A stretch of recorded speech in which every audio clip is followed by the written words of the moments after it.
of the nation and freedom and responsibility of the media profession, thereby building the industry. The Standing Committee of the House responsible for the cause has inquired officials who submitted the media draft proclamation. During the occasion, members of Law, Justice and Democracy Standing Committee raised inclusion and clarification queries of the proclamation's articles, provisions and contents contained in the draft proclamation. Accordingly, Attorney General Dr. Gideon Timotheus explained the content and purpose of the draft proclamation. As per the Attorney General, the draft proclamation is designed to ensure that the constitutional right to freedom of expression, press and media is properly institutionalized and legally protected following the FDRE Constitution. He also pinpointed that media self-regulation is doubtlessly needed and will be important to create an environment in which the media can create a strong institution to reflect diversity, including backing reform via media self-regulation can be a change engine to one's own country.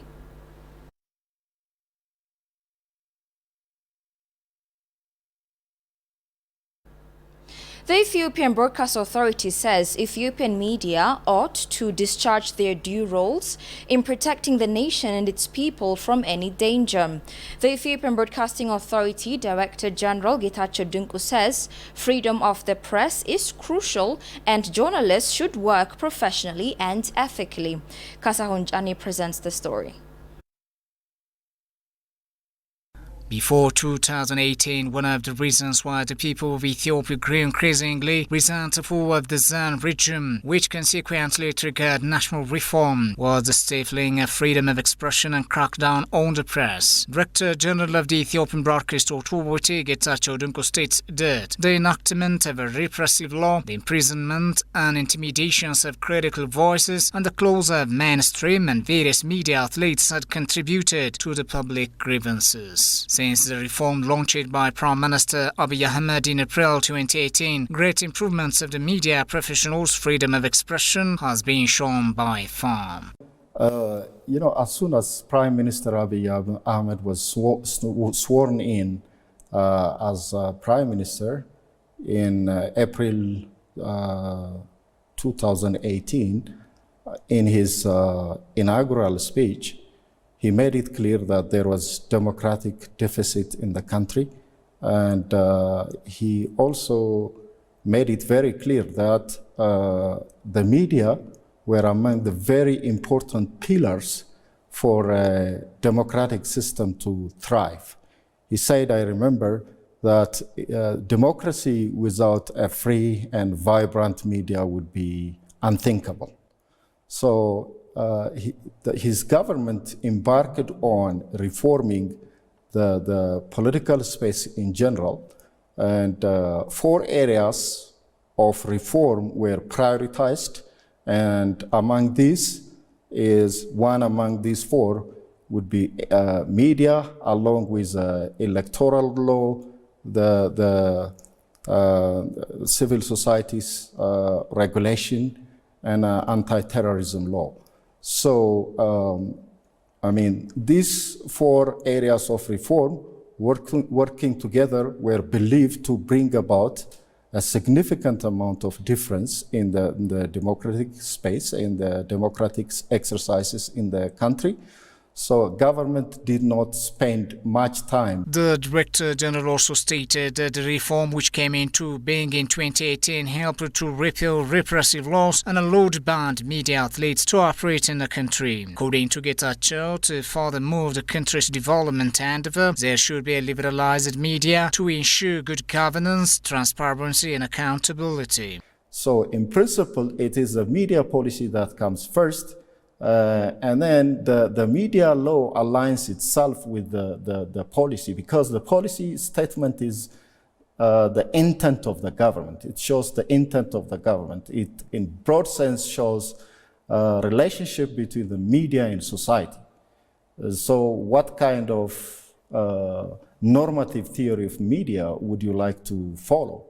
Will it be liberal? Will it be social responsibility? By taking into consideration a new media proclamation, Getachew underscored, it is being prepared to fill the gaps of the previous laws.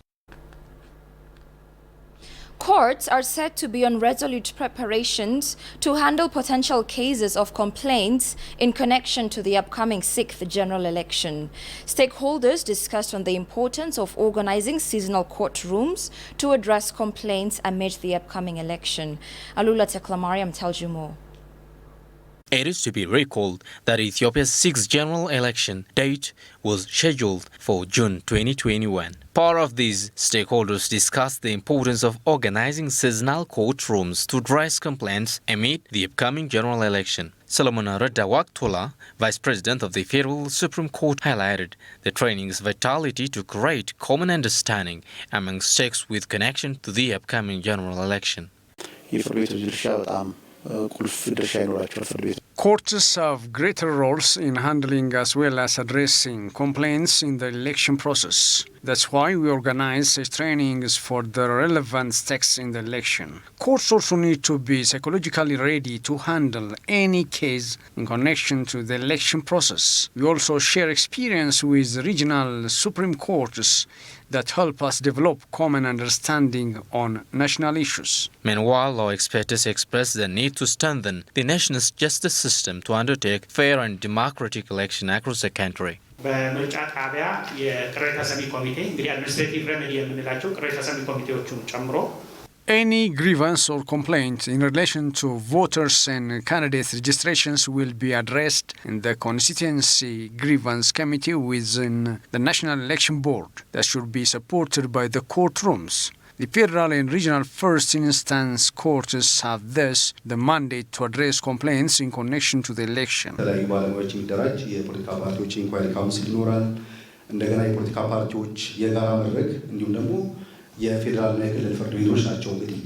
The Grievance Management Committee to be organized comprises of legal experts and political parties. This committee is expected to address challenges and complaints that potentially happen during the election process. Complaints could either come from voters or candidates.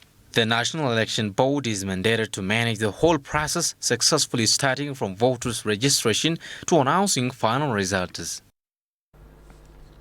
Having received Djibouti's highest military medal on Sunday, Ethiopia's Army Chief of Staff General Birhanu Jula has arrived in Addis Ababa yesterday.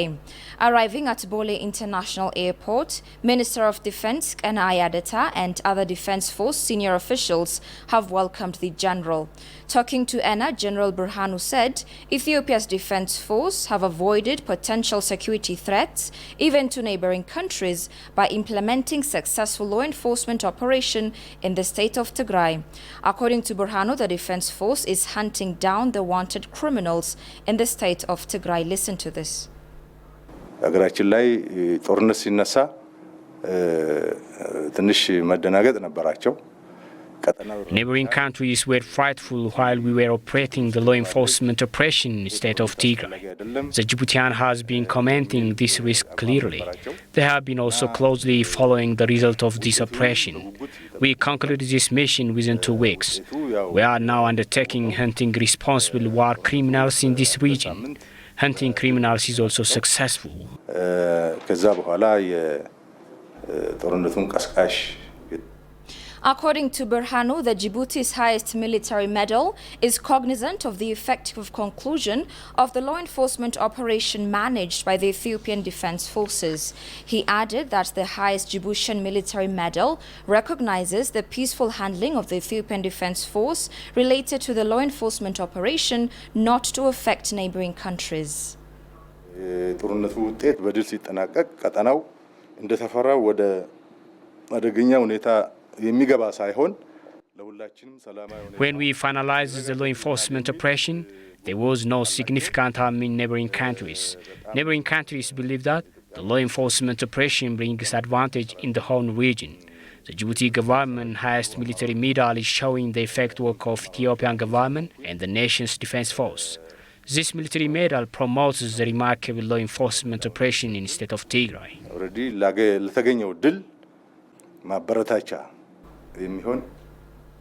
General Birhanu stressed the highest Djibouti's military medal that he got awarded by the Djibouti's Army Chief of Staff, General Zakaria Sheikh Ibrahim, is recognizing the Ethiopian Defense Forces members.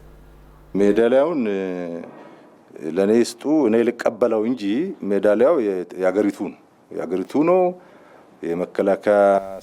Receiving the military medal in my hand, I would say this recognizes Ethiopia's government as well as the nation's defense force at all. This is a recognition of heroines and heroes in the law enforcement operation.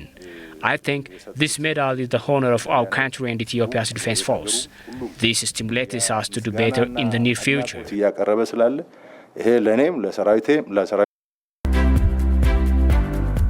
Policy Matters is a conversation platform which aims to provide reasoned analysis and context to the activities, reforms, and policies of the federal government of Ethiopia. Exploring various reforms the government is undertaking, the conversation platform aspires to enable nuanced and informed understanding. After 2 years of work, how do you see today the impact of the policy and also the ongoing law, and what kind of changes are now being achieved or in the process of being implemented? I think the change is huge, and it starts with the commitment of the government. The government has been very serious, and my Prime Minister has been very clear and consistent with the freedom that the media needs to be granted.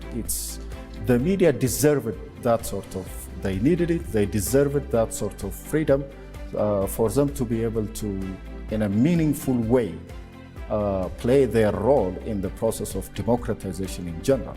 How do you see the restructuring also in comparative aspect? A government is ready to let it go and then lead the industry by itself. And this is a very important step.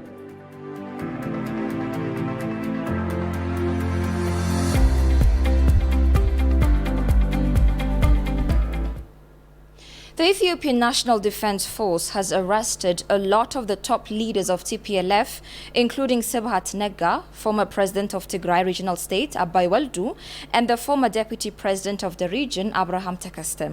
Legal expert Chernet Hordofa said this measure is a big success of the law enforcement measure upon the treasonous perpetrators. Emmanuel Jogia presents the story. Explaining the legal aspect of the current situation of hunting perpetrators that hinder the reform process in the law enforcement measure, the legal expert Chernet Hordofa said it is a significant step forward in the law enforcement measure and implies the progressive forces can work in freedom. The TPLF, who is against the reform, could make the reform activities look like less significant. However, it was part of the reformists during the emergence of the reform. They could do this because they were well organized and powerful, for they have built big capacity by controlling the country's financial and security institutions. But the victory in the law enforcement operation could change the reform, which came out of internal and external pressure, into complete replacement. The progressive forces are overwhelmed on those who are against the reform. There are certain things which we gained and we are afraid of by the domination of the progressive forces internally and externally.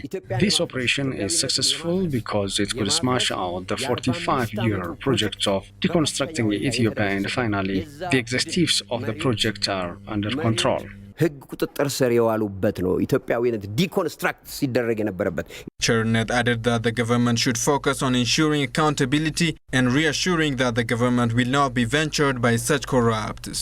ህግ የበላይነት የማረጋገጡ ስራ በተሟላ ሁኔታ መፈጸም አለበት. Not only arresting them before law, but ensuring the rule of law should be executed properly. They should compensate the wealth that they looted in the last 30 years. The government should organize the structure. It cannot be done in one directorate. The government should work hard to return the wealth that is stolen from the nation by mobilizing several experts together. What has been permitted in our country is a state capture. So we have to secure that government institutions can never be under control of such corrupts. We have to make our country a place not to enjoy life after committing such atrocities against humanity. The government should work on a detailed reform in the courts and in the Attorney General, as it did in the security institutions. Then after doing this, we have to go to the next step of the reform. ይሄን አድርገው ወደዚህ መሸጋገር ይኖርብናል. It was learned that the head of Defense Force Deployment Directorate, Brigadier General Tesfaye Ayale, announced that they took measures on orchestrators of the attack on the National Defense Force and the military leaders. The Ministry of Agriculture says adequate preparations have been made for this year's Integrated Irrigation Development and Natural Conservation. The ministry planned to protect over 2 million hectares of land in soil and water conservation this dry season. Meanwhile, the Amhara State Agricultural Bureau said that the focus of this year's irrigation development and natural resources conservation activities have been identified and are being operational. Goshu Malliso has more. The Ministry of Agriculture said adequate preparations have been made for this year's irrigation development and natural conservation activities. Sani Reddy, State Minister for Agriculture, told ETV that the ministry has planned to cover 2 million hectares of land in irrigation works this dry season. በዚህ ዓመት 2.5 ሚሊዮን ያህል መሬት በበጋ ስነ አካላዊ የአፈርና ውሃ ጥበቃ ስራዎች ይሸፍናል። This year we plan to cover 2.5 million hectares of land in irrigation activities and 1.1 million hectares of new soil and water conservation schemes. Close to 1 million hectare works will be done in repairing the previous year's work. The other 400,000 hectares of land is projected to recover in a way free of human and animal contact. In order to achieve our goal, enough preparation is made and close to 8,000 experts have received trainings. Until now, 900,000 hectares of land is prepared and we propose 9 million people will participate. Oromia region has already started and the Amhara region will start irrigation development and natural conservation tomorrow and the rest will continue accordingly. እንግዲህ አሁን ስራ በመጀመር ሂደት ላይ ያለ ነው። Expressing preparations to do better, the Amhara State Agricultural Bureau said that the focus of this year's irrigation development and natural resource conservation activities have been identified and being operational. የትኩረት አቅጣጫችን አስቀምጠናል። አንደኛውና ዋናው የሆነው ምንድነው? We set up focusing on areas for irrigation development and natural resource protection.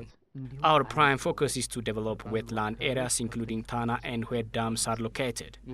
Unless we work hard on natural conservation on Tana Lake and Mount Joke, the land hyacinth is threatening Lake Tana and others. We have discussed to reduce the deforestation activities and impacts on Mount Joke and Guna with the community as well. We will work hard on income generating activities to the community. ጥበቃ ነው። ጮቄ ላይ የሚሰሩ ስራዎች ምን አይነት መሆን አለባቸው? ውይይት አድርገን ከህብረተሰቡ ጋር ቁጭ ብለን He said the ongoing irrigation development and natural resource conservation in the state will be done in prioritizing job creation activities for youths. ተፋሰስ እንግዲህ የሀብት ምንጭ ካልሆነ ዘላቂነትም ላይ ችግር አለ ማለት ነው። If the irrigation development activities get done well, the area will be green to be translated to income generation.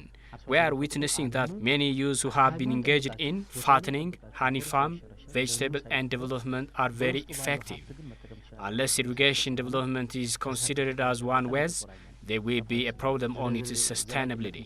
In our directives that we set up, any irrigation development and natural conservation work should be linked with job creation activities. እየያዝ አለበት ብለን አስቀምጠናል። ይሄ በተግባር የታዩባቸው በተጨባጭ የታዩባቸው ቦታዎች አሉ። The people should repeat the support shown during the law enforcement campaign in irrigation development and natural resource conservation, he added. እንደ ሀገር ተጋጦብን ከነበረው ጦርነት Ethiopia is in the law enforcement operation for over 1 month and many of our citizens' attention was diverted to the occasion happened in northern Ethiopia. Now the law enforcement operation is finalized and people are coming back to the development endeavors. Irrigation development and natural conservation is the next front for the people that need a strong commitment and collaboration.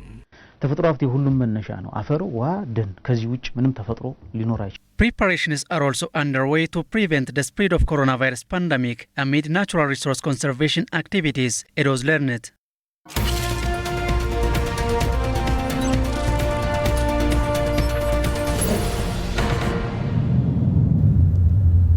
In business, regional integration, infrastructural development, sufficient movement of goods and services, leading to reinforcement of amicable relationships among African countries are some of the blessings the African Continental Free Trade Area will bring about for the continent.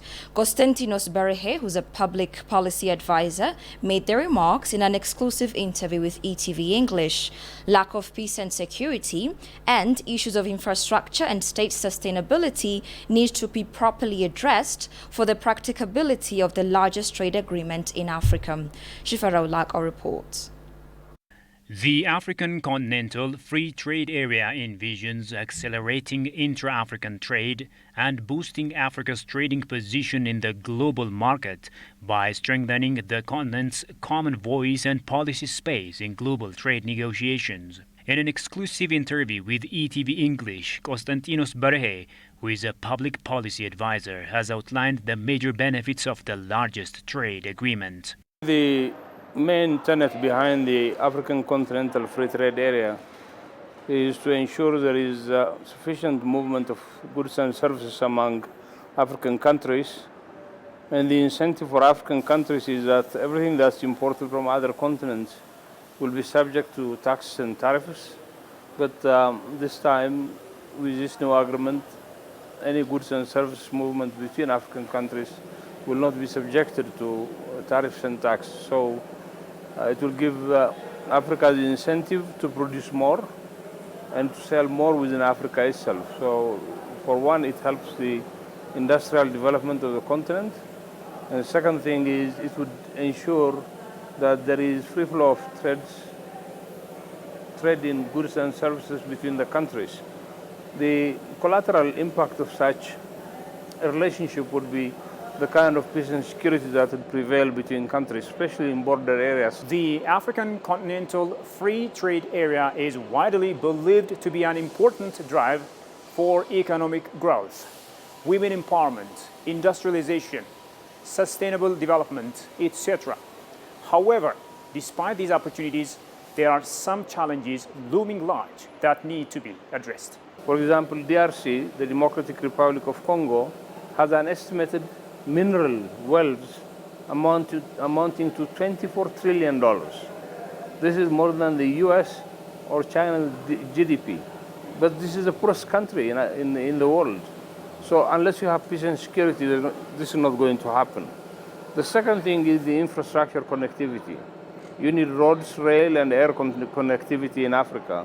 Of course, Ethiopian Airlines has done a wonderful job now connecting Africa, but the challenge are much of the goods and services will be transported on surface. The other problem, of course, is the sustainability of states in Africa, because anytime you can have a military coup or disturbance within countries, and therefore that could be detrimental to any free trade agreement. The scholar also suggests the remedies to the issues. Well, for one, at the Africa level, the NEPAD had started a major initiative called the Program of Infrastructure Development for Africa. I actually moderated one of their meetings in Abidjan at the African Development Bank about 2 or 3 years ago. They're trying to collect $69 billion to develop the infrastructure across Africa. So that's one opportunity we have if they get the money for it, or if we have institutional investors who would be interested to invest in this. Others like the World Bank and the African Development Bank can also help. The United Nations can lobby for more resources for this. The second thing is, I think the peace and security situation in Africa has to improve. The African Union has yet to do a lot of work on this. Africa is endowed with untapped and huge land and water potential, and the trade agreement will undoubtedly lift the continent to a higher level. However, this calls for extra commitment on the part of individual countries on the continent and the AU for its practicality.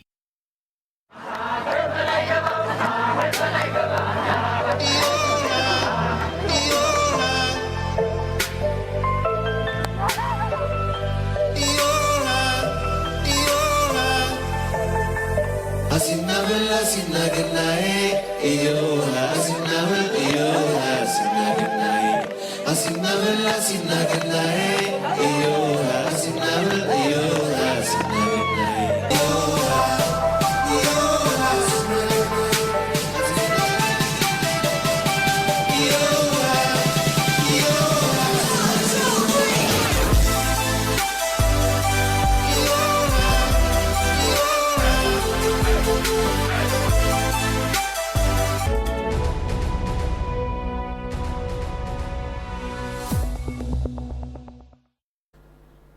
To news from international sources, Seychelles on Sunday began its vaccination campaign against the new coronavirus. Health Minister Peggy Vidot made the announcement, which makes Seychelles one of the first African countries to launch such an operation. President of the archipelago, Wavell Ramkalawan, was among the first people vaccinated. The vaccine used will be the Chinese vaccine developed by the public laboratory Sinopharm with its subsidiary China National Biotech Group, CNBG. Seychelles received 50,000 doses donated by the United Arab Emirates. The entire population of the archipelago island nation is to be vaccinated on a voluntary basis.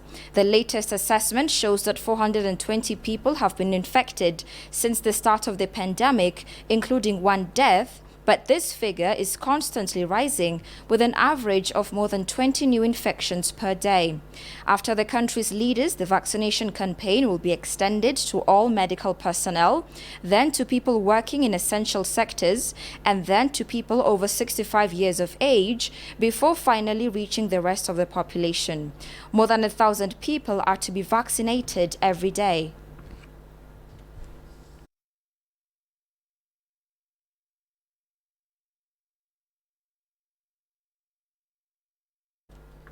Congressional Democrats on Monday begin their drive to force President Donald Trump from office, kicking off a week of legislative action that could end with a vote that would make him the only president in U.S. history to be impeached twice. Thousands of Trump supporters stormed the Capitol last week, scattering lawmakers who were certifying Democratic President-elect Joe Biden's election victory in a harrowing assault on the center of American democracy that left 5 dead. The violence came after Trump urged supporters to march on the Capitol at a rally where he repeated false claims that his resounding election defeat was illegitimate. House of Representatives Speaker Nancy Pelosi, many of her fellow Democrats, and a handful of Republicans say Trump should not be trusted to serve out his term, which ends on January 20th. Reuters stated Mike Pence was in the Capitol along with his family when Trump supporters attacked, and he and Trump are currently not on speaking terms.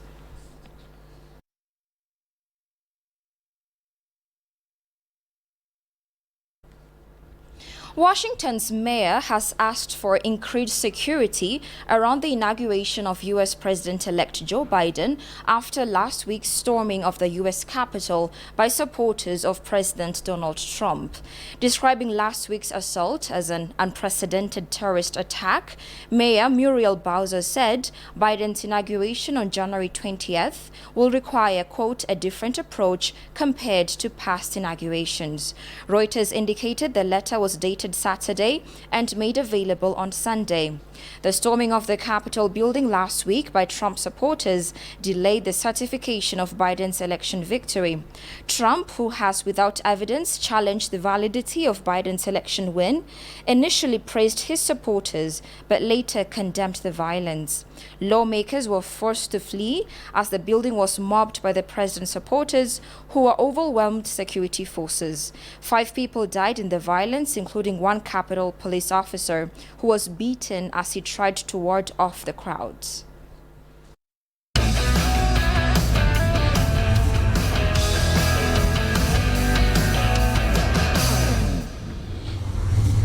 And finally, in sports news, the Great Ethiopian Run International 10-kilometer race happened yesterday in Addis Ababa, featuring thousands of participants. The race has been held in adherence to all COVID-19 precautions. As a result, various but limited runners have participated in this 20th edition of the Great Ethiopian Run in the streets of Addis Ababa. It is considered a festival for fun with friends, family, and even to create new friendships with others. runners. Jerusalem Betha tells us more about the vibe of yesterday's race.